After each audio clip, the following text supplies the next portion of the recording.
तो आपके लिए लाए हैं अपना कक्षा 12 का पहला पाठ, जिसका नाम है विद्युत आवेश व क्षेत्र, इलेक्ट्रिकल चार्जेस एंड फील्ड्स। तो इस पाठ में अगर हम महत्वपूर्ण बिंदुओं की बात करें तो प्यारे साथियों, जो सबसे पहला पॉइंट आता है वो आता है क्वांटीकरण का सिद्धांत। क्वांटीकरण का सिद्धांत हमें बताता है कि जितने भी दुनिया भर के आवेश हैं वह सभी एक मूल आवेशों का पूर्ण गुणक हैं। अर्थात अगर आप इस मूल आवेश का मान को स्मॉल ही मानेंगे, तो अगर हम किसी भी आवेश में मान लीजिए कि एक पूरा चार्ज है, एक पूरी बॉडी है, एक पूरा निकाय है, अगर हम ये मान लें कि इसका आवेश क्यों है, तो हम मान सकते हैं कि ये पूरी जो बॉडी है वो स्मॉल एन छोटे छोटे छोटे छोटे कई सारे मूल आवेशों के पूर्ण गुणक से मिलकर के बनी है। यहाँ पे फॉर्मूला बनता है Q is equal to n into e, जहाँ पे प्लस और माइनस साइन बताता है कि यह आवेश धनात्मक और ऋणात्मक दोनों ही प्रकृति का हो सकता है। दूसरा बात करें तो कूलम का नियम यहाँ पे हम पढ़ेंगे। कूलम का नियम हमें बताता है कि F is equal to 1/4πε0 Q1 Q2 upon में r², जहाँ पे यह बताता है कि यह निर्वात या वायु के लिए लिया गया है। दो आवेशों के बीच लगने वाला वैद्युत बल है, जहाँ पर आवेशों के बीच की दूरी स्मॉल r है और दोनों आवेशों के परिमाणों का गुणनफल लिया गया है Q1 और Q2।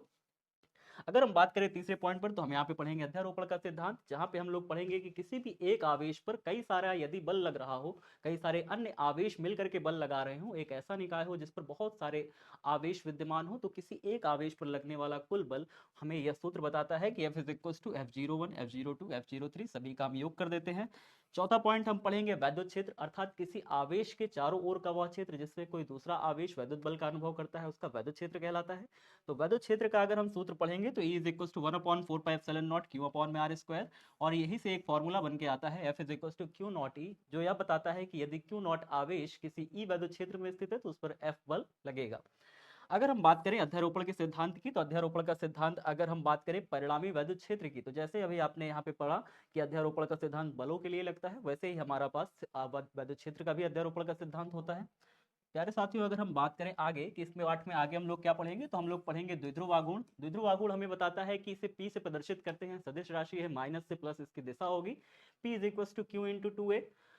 और अगर हम बात करें वैद्युत द्विध्रुव के कारण अक्षीय स्थिति में वैद्युत क्षेत्र की तीव्रता, इसके बाद जो अगला टॉपिक हम लोग पढ़ते हैं वो यह पढ़ते हैं कि किसी भी वैद्युत द्विध्रुव के कारण अक्षीय स्थिति में वैद्युत क्षेत्र की तीव्रता कितनी होगी। तो आप सभी साथी यहाँ पे पढ़ेंगे कि एक्सियल पॉइंट पर किसी भी वैद्युत क्षेत्र की तीव्रता निकालना होगा वैद्युत द्विध्रुव की, तो आपको फॉर्मूला आएगा 1/2π4πε0 2pr अपॉन में r² माइनस a²। अगर आप इसे निकालोगे, जब भी आप r बहुत दूर मान लोगे, तो यहाँ पे हो जाएगा r³ नीचे 2p अपॉन में r³ हो जाएगा।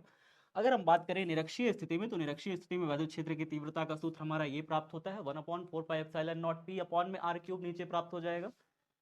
नियत कोण थीटा पर झुके द्विध्रुव के कारण वैद्युत क्षेत्र की तीव्रता का यदि आप सूत्र प्राप्त करोगे, तो आपको फॉर्मूला मिलेगा E is equal to 1/4πε0 p under root में 3 cos स्क्वायर थीटा प्लस में 1।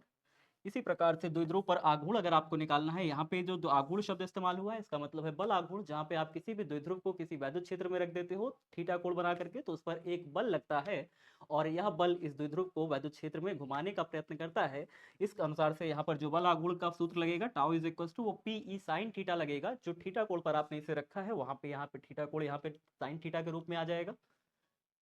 इसके बाद हम बात करेंगे इस पाठ में जो हम पढ़ने वाले हैं वो मुख्य बिंदु है द्विध्रुव की वैद्युत स्थितिज ऊर्जा, जो कि हमारी आएगी U is equal to minus का पीई।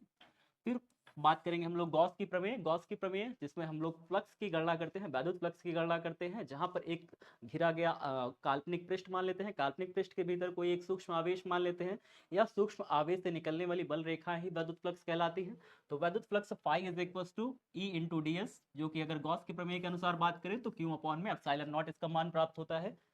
साथ ही साथ अगर हम रेखीय आवेश घनत्व के कारण वैद्युत क्षेत्र की तीव्रता की बात निकालें, जहां पर हम किसी भी एक बेलनाकार पृष्ठ मानते हैं और बेलनाकार पृष्ठ पर एक तार फैला होता है और तार पर समान रूप से आवेश फैला होता है, उससे निकलने वाली वैद्युत फ्लक्स की बात करें तो उसके कारण अगर हम वैद्युत क्षेत्र की तीव्रता निकालें तो गॉस की प्रमेय अनुसार ही आप यह निकाल पाते हो, और उसके कारण वैद्युत क्षेत्र की तीव्रता निकल के आती है E बराबर सिग्मा अपॉन में 2 पाई एप्सिलॉन नॉट r। और बात करें पतली अनंत समतल आवेशित समतल चादर के निकट, अगर आप एक इस प्रकार से समतल चादर ले लेते हो और समतल चादर पर धनावेश बराबर से फैला हुआ है, बराबर से धनावेश फैला हुआ है, इस आवेशित चादर के निकट आप किसी बिंदु पर जब आप वैद्युत क्षेत्र की तीव्रता निकालते हो, तो वैद्युत क्षेत्र की तीव्रता का सूत्र आता है E बराबर सिग्मा अपॉन में 2 एप्सिलॉन नॉट। प्यारे साथियों, अगर आप इस प्रकार से मोटी चादर के कारण वैद्युत क्षेत्र निकालते हो, जब आप मोटी चादर के कारण निकालते हो वैद्युत क्षेत्र, तो यहाँ पर आप इस वाले पृष्ठ के कारण भी निकालते हो, आपके दो पृष्ठ हो जाते हैं, एक सिग्मा 1 प्लस का एक सिग्मा 1 माइनस का, इन दोनों के कारण इस बिंदु P पर जब आप निकालने का प्रयास करते हो तो दोनों के कारण अलग अलग निकालते हो, अर्थात पहले इसके कारण सिग्मा अपॉन में 2 एप्सिलॉन नॉट निकालोगे, फिर उसके बाद इसके कारण निकालोगे, इस वाले पृष्ठ के कारण यहाँ पर निकालोगे सिग्मा अपॉन में 2 एप्सिलॉन नॉट। जब आप दोनों को ऐड कर देते हो सिग्मा अपॉन में 2 एप्सिलॉन नॉट, सिग्मा अपॉन में 2 एप्सिलॉन नॉट, तो आपका आ जाता है सिग्मा अपॉन में एप्सिलॉन नॉट। अर्थात जब आप कोई मोटी चादर लेते हो तो मोटी चादर के कारण वैद्युत क्षेत्र सिग्मा अपॉन में एप्सिलॉन नॉट प्राप्त होता है। प्यारे साथियों, इसके बाद हम लोग पढ़ेंगे आवेशित गोलीय कोश की सतह या उसके बाहर वैद्युत क्षेत्र। आप सबने यहाँ पे पता है कि अगर कोई आवेशित गोलीय चादर है, कोई आवेशित गोला है, किसी आवेशित गोले की सतह पर अगर आपको निकालना है जिस गोले की त्रिज्या कैपिटल आर अपने मानी है, तो उसका जब आप वैद्युत क्षेत्र की तीव्रता निकालोगे उसके पृष्ठ पर, तो आएगा E is equal to 1/4πε0 Q upon में R स्क्वायर। प्यारे साथियों, इसी के साथ साथ अगर आप ठोस अर्धचालकीय आवेशित गोले के अंत बिंदु पर वैद्युत क्षेत्र की तीव्रता निकालोगे तो आपका E is equal to PR upon में 3 एप्सिलॉन नॉट का मान प्राप्त होगा। अगर हम लास्ट पॉइंट की बात करें जो हम इस चैप्टर में पढ़ने वाले हैं, तो प्यारे साथियों हम लोग पढ़ेंगे आवेशित गोलीय कोश के अंतः बिंदु पर वैद्युत क्षेत्र की तीव्रता, जो कि हमें प्राप्त होगा 0। अगर आप किसी भी आवेशित गोलीय कोश के अंदर किसी बिंदु पर वैद्युत क्षेत्र की तीव्रता निकालेंगे तो आपको 0 प्राप्त होता है। तो प्यारे साथियों, हम लोग पहले चैप्टर में इतने ही टॉपिक्स को कवर करने वाले हैं। इसी प्रकार के अन्य टॉपिक्स को लेकर के फिर मिलते हैं अगली वीडियो में।